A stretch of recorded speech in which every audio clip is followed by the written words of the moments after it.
konstruksi penyidikan bahwa klien saya itu adalah salah satu saksi kunci.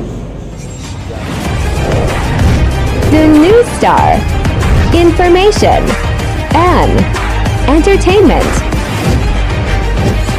Dalam kapasitas ini memang ya Ayu lagi di Singapura ya, dia lagi program IVF katanya.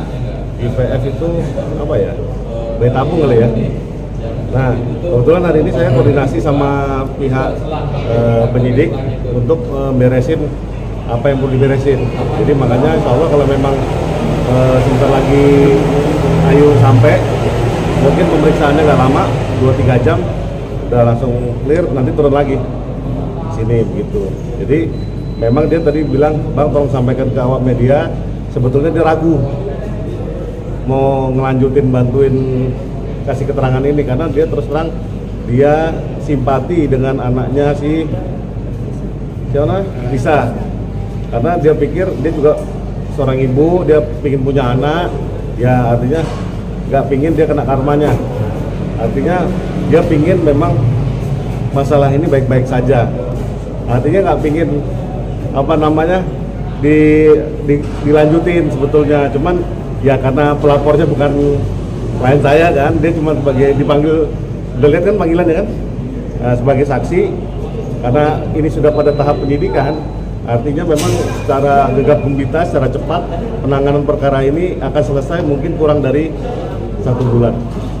Ya, karena bukan ya kalau dia bahasanya tadi ngomong sama saya, dia sangat simpati atau empati dengan anaknya karena dia juga seorang ibu, dia ingin memiliki seorang anak juga.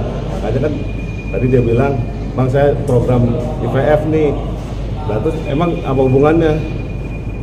Hubungannya ya saya jadi apa namanya beresin ke sini gitu loh. Karena dia pikir ya dia nggak enak juga kan kalau misalnya sampai si Lisa sampai misalnya amit-amit kata dia nih ya, bisa kutip langsung, amit-amit ditahan gitu loh dalam perkara ini. Itu yang dia nggak inginkan sebetulnya. Kalau saya terus terang sebagai kuasa hukumnya bisa berkomentar. Kalau untuk urusan dia mau menyeret silahkan, karena kita juga sudah menyiapkan apa namanya upaya-upaya hukum untuk mengatasi ancaman-ancaman yang dari Lisa berikan. Tapi kalau klien saya malah nggak menyampingkan itu, dia cenderungnya memang dia bersimpati atau berempati bahasanya terhadap anaknya si Lisa Mariana itu gitu. Mungkin kalau tadi saya coba tanyakan pernah nggak komunikasi, belum ada. Nah tapi dia melihat itu dari podcastnya si Lisa, dia udah minta maaf, bikin kegaduhan dan segala macam. Dia melihat memang dia itu berjuang untuk anaknya. Akhirnya mungkin dengan kayak gitu simpatinya jadi muncul gitu loh.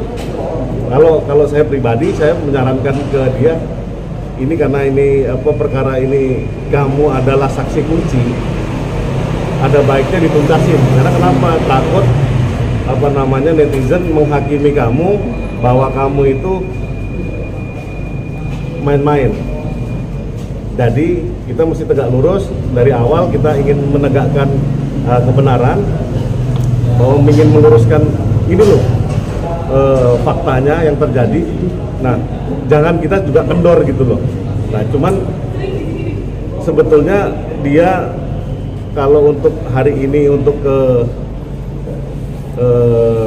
sini sebetulnya berat sekali, tapi mungkin tadi karena mungkin udah komunikasi ya, dia mungkin agak malam dia agak. Memang kalau tanya pendapat saya pribadi, saya menganalisis sedemikian.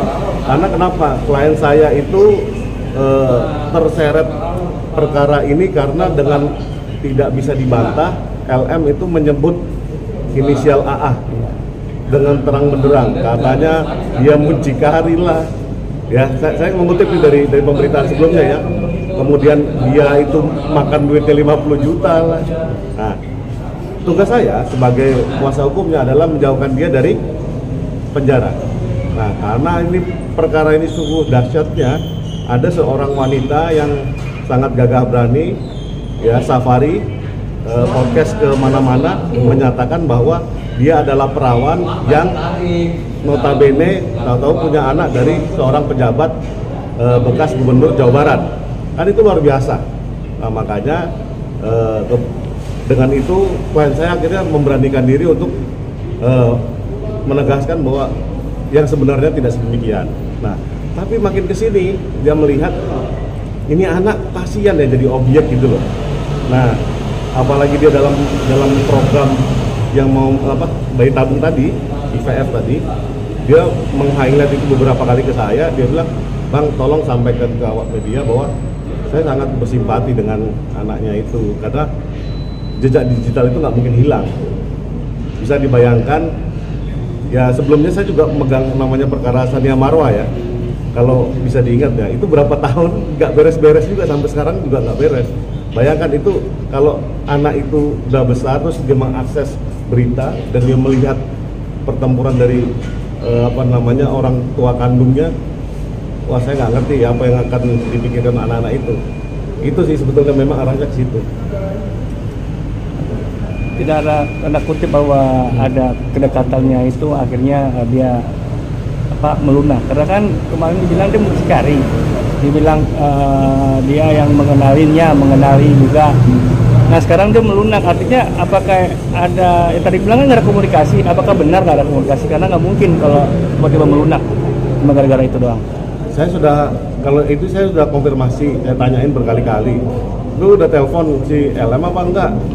Enggak bang, tapi saya ngelihat dari podcastnya. Jadi bahasa di situ dia safari pertama kan ke Richard Lee dulu kan kalau nggak salah. Habis itu pertama ke Benua, tapi kan katanya kemahalan kan. Habis itu baru ke Richard Lee, habis itu ke pagi-pagi Ambiar ya. Habis itu ke Melanie Ricardo, habis itu kemana lagi gitu, kemana gitu. Nah itulah yang sebetulnya akhirnya dia menyadari, dia berpikir karena gue cewek juga ya, dia melihat kalau dia di posisi si LM gimana gitu loh.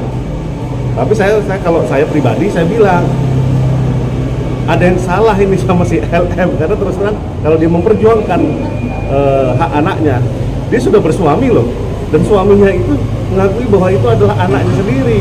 Nah, tapi di suatu perjalanan katanya dia 8 bulan udah nggak terima nafkah dari RK. Saya pikir ini benar-benar top lah. Artinya memang inilah negeri Konoha yang sangat luar biasa, banyak kejutannya gitu loh. Gitu. Bang, bila mana mungkin Ayu nggak jadi tuh atau nggak hadir, ada konsekuensi hukumnya nggak sih bang ke depan? Yang jelas dari segi konstruksi penyidikan bahwa klien saya itu adalah salah satu saksi kunci. Jadi awalnya memang dia tidak mau dijadikan saksi sebetulnya ya, karena memang satu pertimbangan lainnya. Tapi karena dia saksi kunci dan diminta oleh penyidik, mau nggak mau dia harus diperiksa. Nah kalau konsekuensi hukumnya dia nggak periksa, berarti perkaranya gimana? Tertunda. Nah, sampai waktu yang tidak ditentukan ya. Kita ya sedikit banyak kalau bisa dikatakan demikian ya. Kalau dibilang dia gegap gempita dari awalnya tiba-tiba dia menurut, bisa dikategorikan memang dia kayaknya ada menyesalnya ya. Saya nggak bisa bantah itu karena ya bisa dilihat manusiawi sekali ya. Ketika awalnya menggebu-gebu, tahu-tahu dia ya gitu langsung anti klimaks gitu kan. Saya juga heran juga, malah saya berdua dong yang datang ke sini kan, saya bingung juga nih ya. Tapi tenang aja, karena ini ingat ya, kalau ada panggilan polisi setiap warga negara wajib menghadirinya. Artinya saya sebagai kuasa hukumnya menghadiri untuk ya mempersiapkan segala sesuatunya.